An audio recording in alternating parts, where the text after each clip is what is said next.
Hello बच्चों, आज हम शुरू करने जा रहे हैं 10वीं कक्षा का पाठ नंबर 2 अम्ल, क्षारक और लवण।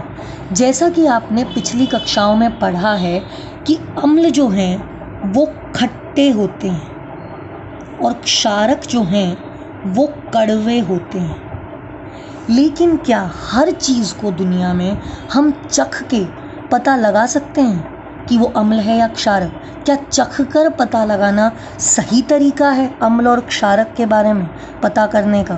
नहीं, क्योंकि हम दुनिया की हर चीज़ चख के नहीं देख सकते। कई चीज़ें जहरीली भी होती हैं। तो इसके लिए एक नया तरीका हमने खोजा ये पता करने का कि कोई भी चीज़ अम्ल है या क्षारक है। उसको कहते हैं सूचक। सूचक यानी सूचना देने वाला। तो हमने कुछ ऐसी चीज़ें खोजी जिनको हमने सूचक नाम दिया, जो हमें ये बताते हैं कि कोई भी चीज़ अम्ल होगी या क्षारक होगी। अब ये जो सूचक हैं ये दो तरह के हैं। पहला है प्राकृतिक सूचक, यानी कि ये जो सूचक हैं ये हमें किससे मिले हैं? प्रकृति से, यानी कुदरत से, यानी कि पेड़ पौधों से या जीव जंतुओं से कुदरती तौर पर हमें मिले हैं। दूसरे तरह के सूचक कौन से होते हैं? संश्लेषित सूचक, यानी कि वो जिन्हें मानव ने खुद बनाया है, मानव निर्मित, फैक्ट्रियों में बनाया है या लैब में बनाया है, कहीं भी बनाया है, लेकिन वो मानव ने बनाया है। और ये जो थे कुदरती तौर पर मिलते हैं। तो ये हमें बताते हैं कि कोई भी चीज़ अम्ल होगी या क्षारक होगी। अब प्राकृतिक के उदाहरण के तौर पे सबसे पहले मैं लेती हूँ हल्दी। हल्दी हर किसी के घर में मिलती है, हमें पेड़ों से मिलती है हल्दी। तो हल्दी क्या करती है? हल्दी को अगर तुम अम्ल में डालोगे तो वो पीली रहेगी जैसी वो है, लेकिन अगर हल्दी को तुम क्षारक में डालोगे तो वो कैसी हो जाएगी? लाल रंग की हो जाएगी। जैसे तुम्हारे कपड़ों पे जब धब्बे लग जाते हैं लाल रंग हल्दी के, तो और जब तुम उसको धोते हो तो जब साबुन उस हल्दी के दाग पे लगता है तो वो हल्दी का दाग लाल रंग का हो जाता है, क्योंकि जो साबुन है वो क्षारकीय है, वो क्षारक है, क्षारक चीज़ों से बना है साबुन। तो जब क्षारक हल्दी पे लगेगा तो हल्दी किस रंग की हो जाएगी? लाल रंग की हो जाएगी। इसीलिए कपड़ों पे लगा हल्दी का दाग साबुन लगाने से लाल रंग का हो जाता है, क्योंकि साबुन में क्षारक होता है। लेकिन अगर उसी को तुम पानी से बहुत अच्छे से धो दोगे तो क्षारक निकल जाएगा कपड़े से और वापस वो दाग किस रंग का हो जाएगा? पीले रंग का हो जाएगा। ठीक है, तो ये था हमारा एक प्राकृतिक सूचक जिसकी मदद से हम पता कर सकते हैं कोई चीज़ अम्ल थी या क्षारक थी, उसमें उसका रंग देख के। दूसरा जो सूचक आता है वो है लिटमस। लिटमस जो है हमें खास तरीके के पौधों से मिलता है जिन्हें हम लाइकेन कहते हैं। ठीक है, तो इससे हमें लिटमस मिलता है। पेड़ पौधों से मिला है तो ये भी प्राकृतिक सूचक में आएगा। लिटमस दो अवस्था में पाया जाता है, एक तो पत्र के रूप में और दूसरा विलयन के रूप में। पत्र हो गया कागज़ का एक टुकड़ा, यानी इस लिटमस को हम किस में बदल देते हैं? एक कागज़ के टुकड़े में बदल देते हैं, तो वो कहलाता है लिटमस पत्र।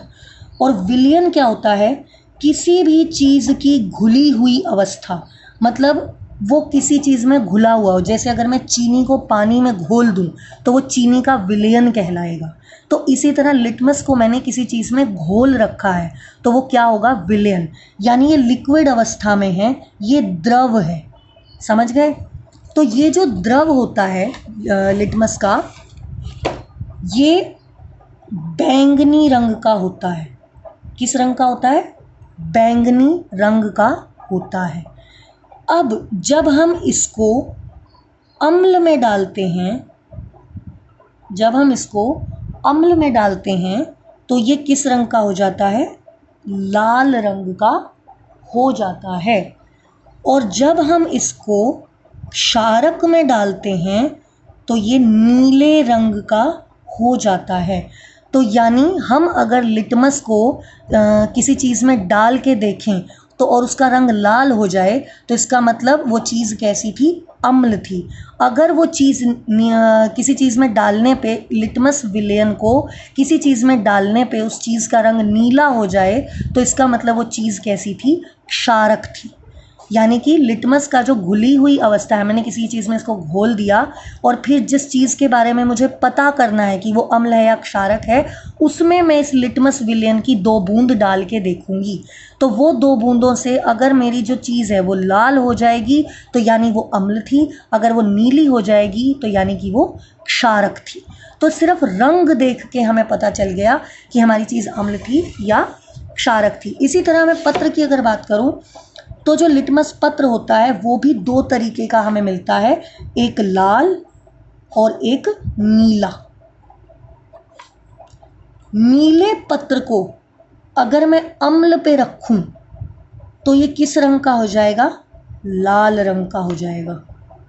इसी तरह अगर मैं इस लाल पत्र को क्षारक पे रखूं या क्षारक में डालूं तो वो रंग इसका कैसा हो जाएगा? नीला हो जाएगा। ठीक है, तो अगर मैं पत्र का इस्तेमाल करके पता करना चाह रही हूँ कि मेरी चीज़ क्षारक है या अम्ल है, तो अगर किसी चीज़ पे रखने से नीला पत्र लाल रंग में बदल रहा है तो वो चीज़ अम्ल है। अगर लाल पत्र किसी चीज़ पे रखने से नीले रंग में बदल रही है तो यानी वो चीज़ क्या है? क्षारक है। लेकिन अगर मैं उल्टा करूं, अगर किसी नीले लिटमस पत्र को मैं क्षारक पे रखूं तो कुछ नहीं होगा, वो नीले का नीला ही रहेगा। और इसी तरह अगर मैं लाल लिटमस पत्र को अम्ल पे रखूंगी या अम्ल में डालूंगी तो उसमें कोई बदलाव नहीं आएगा, वो लाल का लाल ही रहेगा। तो ये थे मेरे प्राकृतिक सूचक हल्दी और लिटमस। हल्दी अम्ल में पीली हो जाती है, क्षारक में लाल। इसी तरह लिटमस जो हमें लाइकेन से मिलता है वो 2 अवस्थाओं में होता है, एक तो घुली हुई अवस्था में, द्रव अवस्था में, और दूसरा एक कागज़ के टुकड़े के रूप में यानी कि पत्र।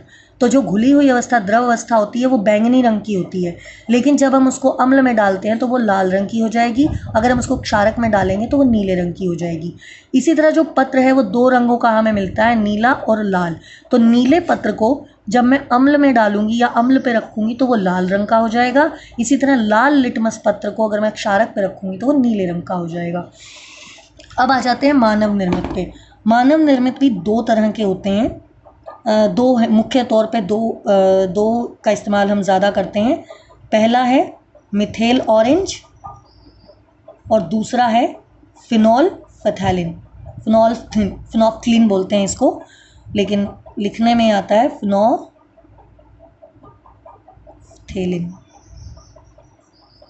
तो मिथेल ऑरेंज अम्ल के अंदर लाल रंग का होता है और क्षारक में इसका रंग नीला हो जाता है। ठीक है, इसी तरह अगर मैं बात करूं फिनोल्फ्थलीन की तो अम्ल में इसका रंग होता ही नहीं, ये रंगहीन रहता है, जैसा रंग है तुम्हारा वैसा ही रहेगा। और अगर इसको तुम क्षारक में डालोगे तो ये गुलाबी रंग का हो जाएगा। तो इस तरह से हमें पता चला कि हमारी जो चीज़ें हैं वो अम्ल है या क्षारक है। हमने सिर्फ रंग देख के ये पता लगाया कि वो अम्ल है या क्षारक है, तो इसलिए हमें चखना नहीं पड़ा।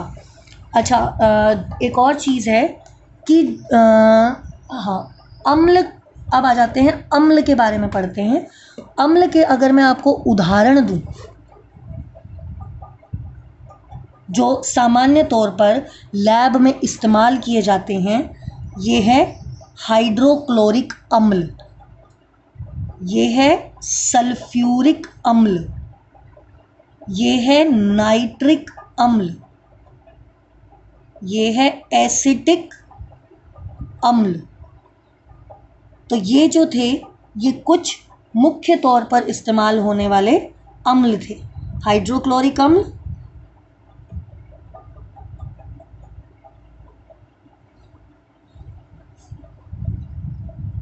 और ये था सल्फ्यूरिक अम्ल।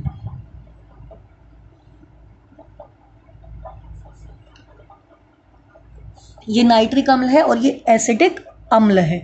तो इन चीज़ों का हम मुख्य तौर पे इस्तेमाल करते हैं। इसी तरह अगर मैं क्षारक के उदाहरण दूं तो मुख्य तौर पे जो लैब में क्षारक इस्तेमाल होते हैं वो है सोडियम हाइड्रोक्साइड, इसी तरह मैग्नीशियम हाइड्रोक्साइड, फिर उसके बाद आ जाता है potassium hydroxide, calcium hydroxide, ammonium hydroxide. ठीक है, तो ये कुछ क्षारक हैं और ये कुछ अम्ल हैं। देखिए इनके अंदर, सबके अंदर हाइड्रोजन है, अलग से दिख रहा है सबको, और इनके अंदर OH है। ठीक है, तो ये कुछ पहचान करने के लिए होता है कि अम्ल में सिर्फ हाइड्रोजन हाइड्रोजन है, देखो O अलग है, H के साथ नहीं है। क्षारक के अंदर OH है,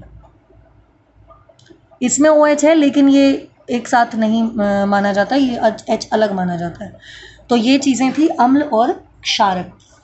अब हम आते हैं, हमने रंग के आधार पे पहचान तो कर ली कि अम्ल है या क्षारक है कोई चीज़।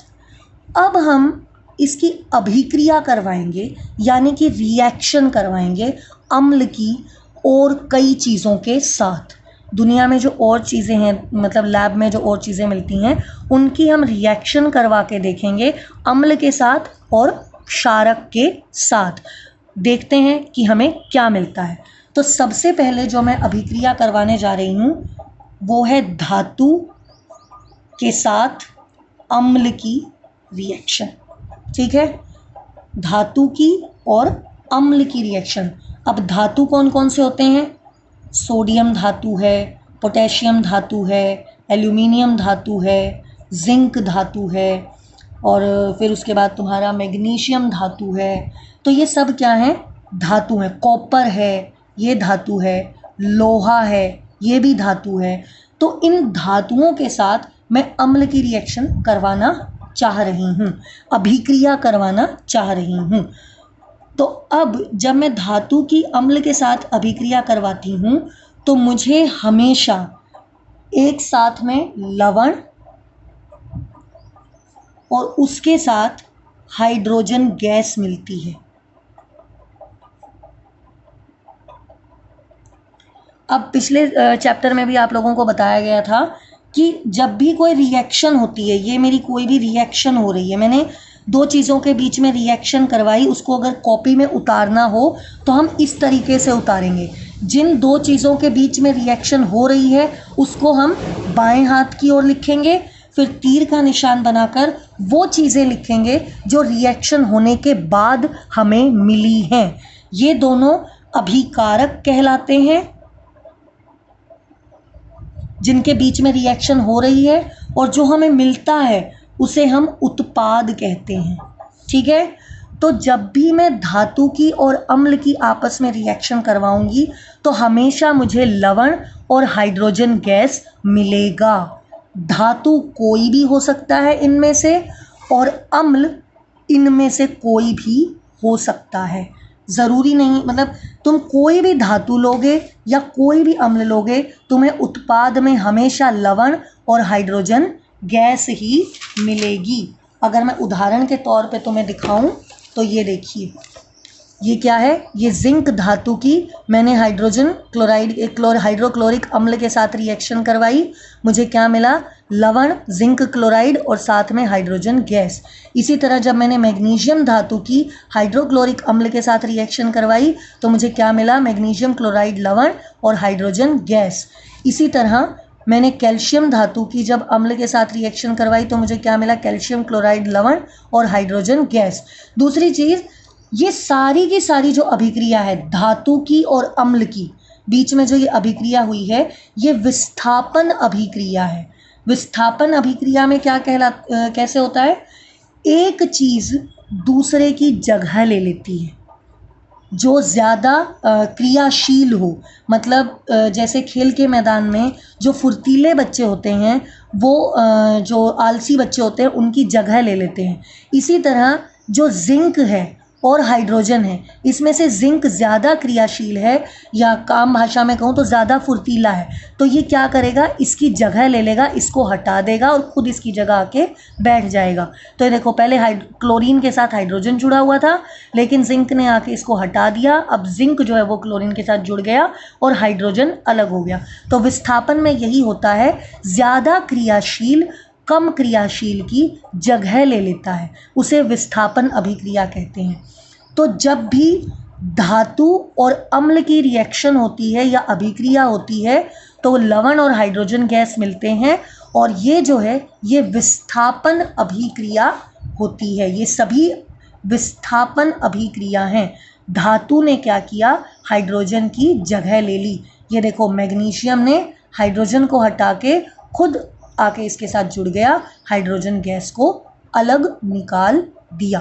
तो यानी कि जब भी धातु और अम्ल की रिएक्शन होगी, याद रखना कोई भी धातु हो कोई भी अम्ल हो, हमें लवण और हाइड्रोजन गैस ही मिलेंगे। समझ में आई बात?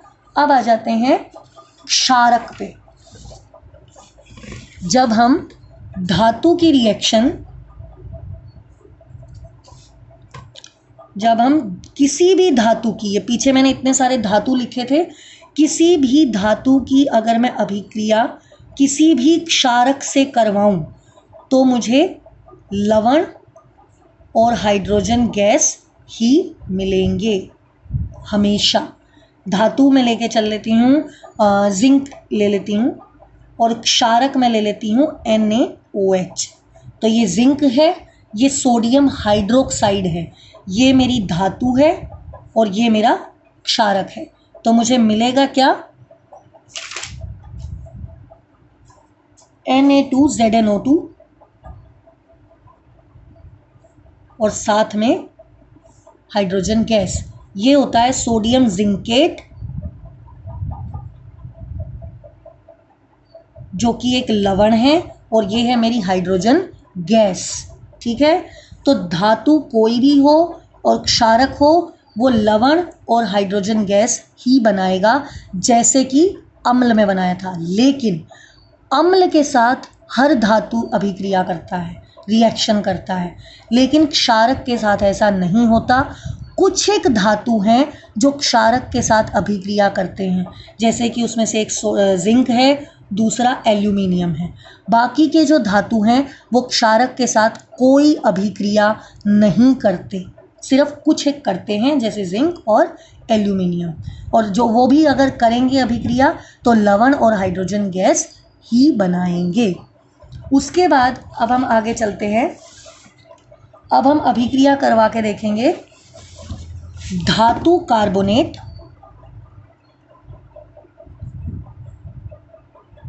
धातु कार्बोनेट और अम्ल की अभिक्रिया। मतलब अम्ल जो है उसकी रिएक्शन में करवा के देखूंगी धातु कार्बोनेट के साथ। अब धातु कार्बोनेट क्या होते हैं, धातु के साथ अगर CO3 ग्रुप जुड़ा हुआ हो, CO3 जुड़ा हुआ हो, वो होता है धातु कार्बोनेट।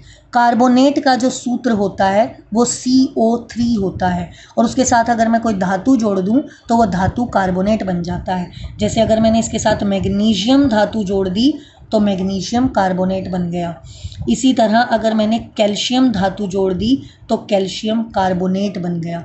तो ये सब हो गए मेरे धातु कार्बोनेट, और इनकी रिएक्शन अगर मैं अम्ल के साथ कराऊं, अम्ल जो है वो हाइड्रोक्लोरिक अम्ल हो या सल्फ्यूरिक अम्ल हो या नाइट्रिक अम्ल हो, कोई भी अम्ल हो, जब भी मैं इनकी रिएक्शन कराऊंगी, कोई भी कार्बोनेट हो और कोई भी वो अम्ल हो, हमेशा मुझे क्या मिलेगा, लवण,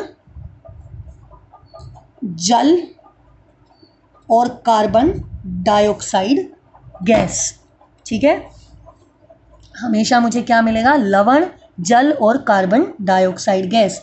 जैसे मैं रिएक्शन करा के दिखा देती हूँ। Na2CO3 यानी कि सोडियम कार्बोनेट की रिएक्शन मैंने कराई किसके साथ, हाइड्रोक्लोरिक अम्ल के साथ। ये मेरी रिएक्शन मैं करवा रही हूँ।